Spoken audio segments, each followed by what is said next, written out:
Welcome to Baby Boomer Tales. My name is Jim. You can find us at babyboomertales.com.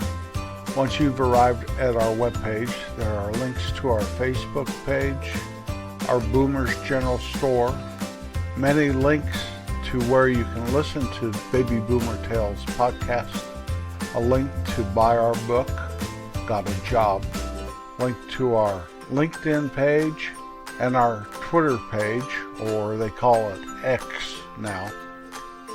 How are you doing today? I'm just sitting here thinking of high school. Seniors in high school right now are probably getting a little excited about graduation. I remember in the fall with all the football games and the homecoming, and then as winter approached, we had basketball games and Christmas vacation, and spring would come upon us and we'd have the prom, and then finally graduation. Well, I like old episodes here at Baby Boomer Tales. What I've found since we're on episode 271, we get a lot of people downloading episodes clear back to about episode 150.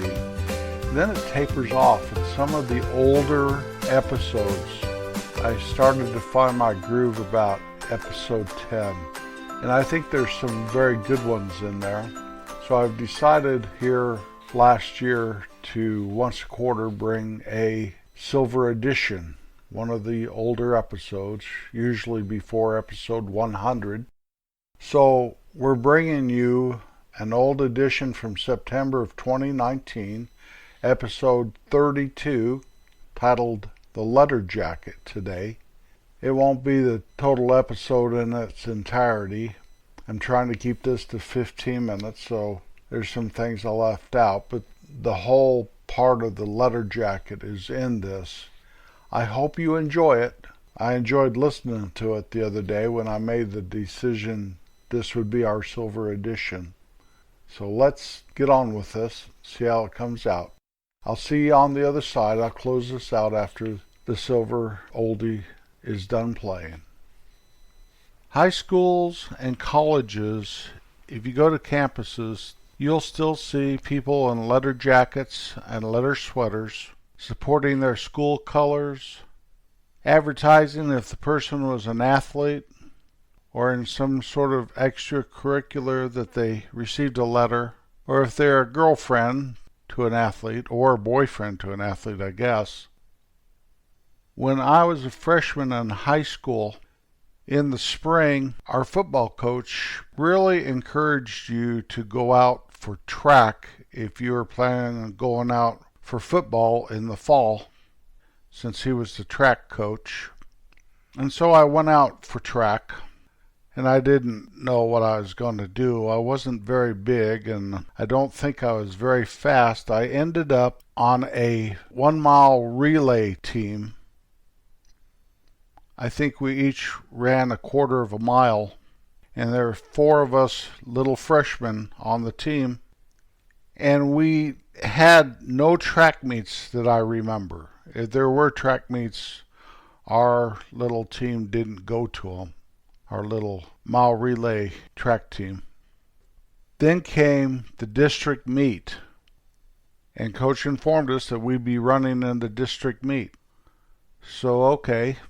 We weren't very fast and we didn't have much stamina, but we did practice passing the baton, and we got that down so we didn't drop it.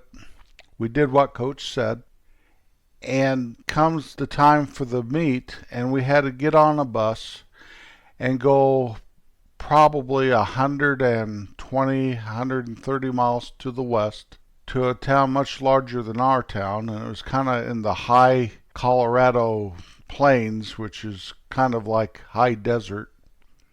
And I think we had to goof around. You know how a track meet is. You wait around and wait around and wait around. Finally, it's your turn. And so there were 4 teams in the mile relay. Ready, set, go! And I think I was either the 3rd or the 4th. I don't think I was running the anchor, so I must have been running 3rd. By the time I got the baton, we were very far behind.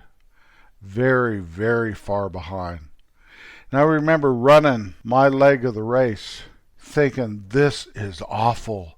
This is terrible. I don't think I can make it. I don't like running if I'm not running after a ball. Oh, will it ever end? Chug-a-lugga, chug-a-lugga, chug-a-lugga.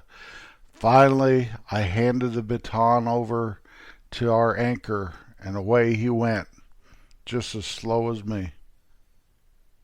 At the end of the race, we came in a very, very, very distant fourth. We were just glad it was over, every one of us.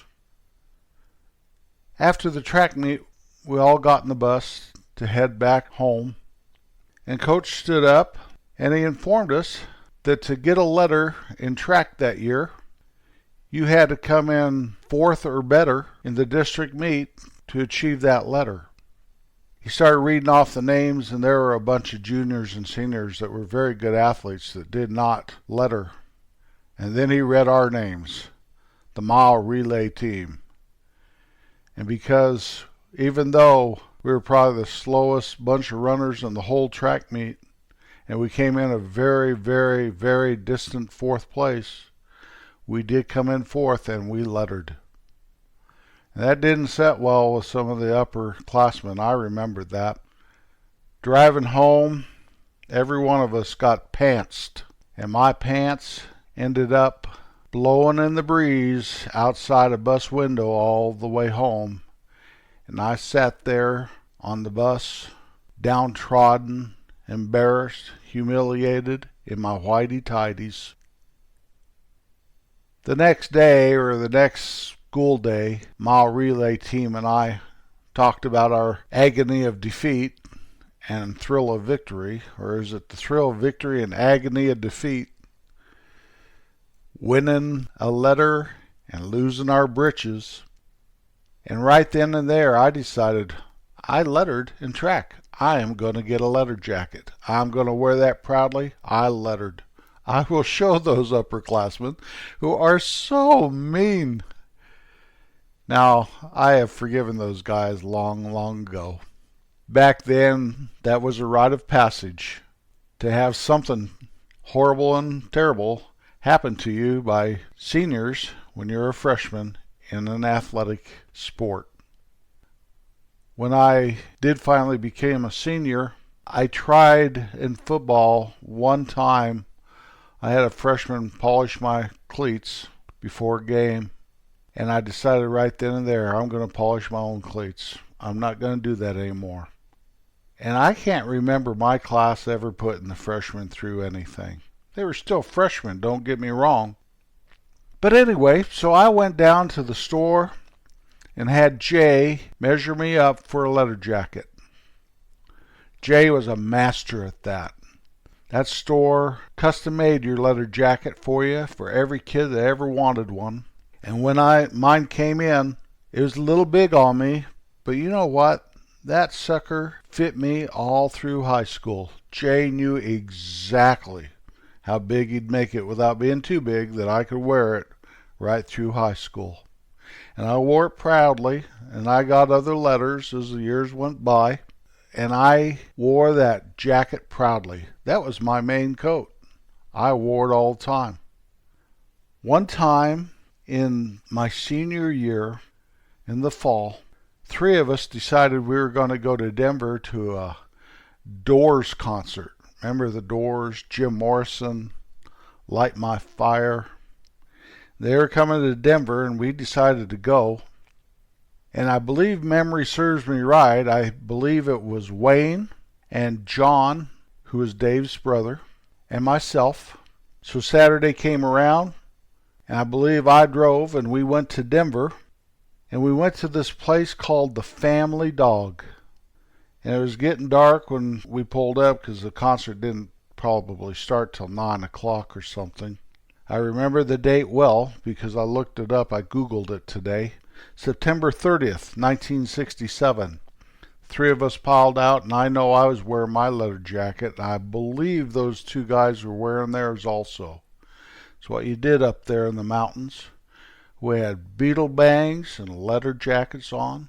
We walked towards the building, and there was the biggest bunch of guys and looked pretty grody and pretty rough and dressed in black and leather, and the girls are all the same way, and we looked at each other, and this is not our crowd. This isn't our crowd. I'm sure the Doors kind of attracted people like that. I would say they were bikers, but I think the bikers were too clean cut for people that were milling around outside that venue, standing around trying to figure out our next move. Because we went there thinking we'd meet some girls and have fun, dance and all that stuff, and that's not what was happening. People were stoned and drinking whiskey out of bottles, and it was a pretty rough scene for us little town boys. One guy came up and said to Wayne, "I need some money, give me some money." And Wayne goes, "I don't have any money." And the guy stuck his hand in Wayne's pocket, and Wayne hit his arm and to get it out of his pocket, and I thought we were going to just get all beat to pieces. I mean, there was a big ruckus. There was no fight, and the only reason there wasn't is we turned around and we went back to the car, and we went back home. Never to see the Doors except for on television, and now if I want to, I guess I could YouTube them. But we're smart enough not to take it any further. Maybe we're scared enough not to. I've never been in a deal like that before. Finally, the spring came, and I graduated from high school. And my parents took me on one last family vacation before I left home, and I spoke of this before. So we flew into San Diego, California, went up to LA, saw my old digs where we used to live in San Diego. I met my little friends, the ones that are left at home. They're all grown just like me now. My parents got to see old friends and look at our old house and conjure up some memories. But I wore that leather jacket. I remember this one girl that she was a good friend of mine, and I was looking forward to meeting her, and she was at home on house arrest. My friend Mark, who was next door to me, and we have home movies of this, Mark and me playing soldiers, marching up and down, his mother feeding us. I remember she used to feed us hot dogs and tortillas.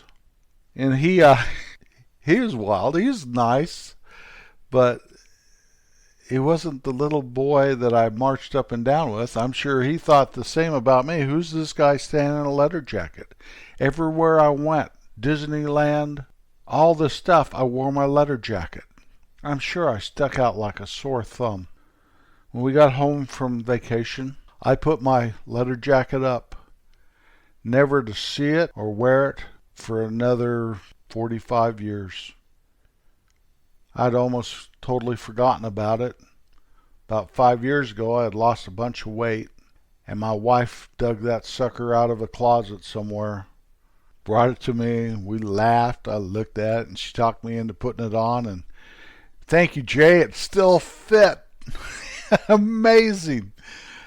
It's only because I had lost the weight, but it was still amazing that Jay could measure you and think, what's this guy going to be like in 50 years? Flood of memories came back to me about that jacket. I never gave that jacket to a girlfriend. I gave my class ring to a bunch of them, and one time the ring almost got flushed down the toilet, but I never gave my jacket away. I wore that thing proudly. By golly, I earned it. I sat for 120 miles in my whitey-tighties because I earned my first letter by running the slowest race in probably school history. Well, that'll about do it this week. Always be kind. It's the only way to be, really. Thanks for riding along. We'll be back next Wednesday. Peace out.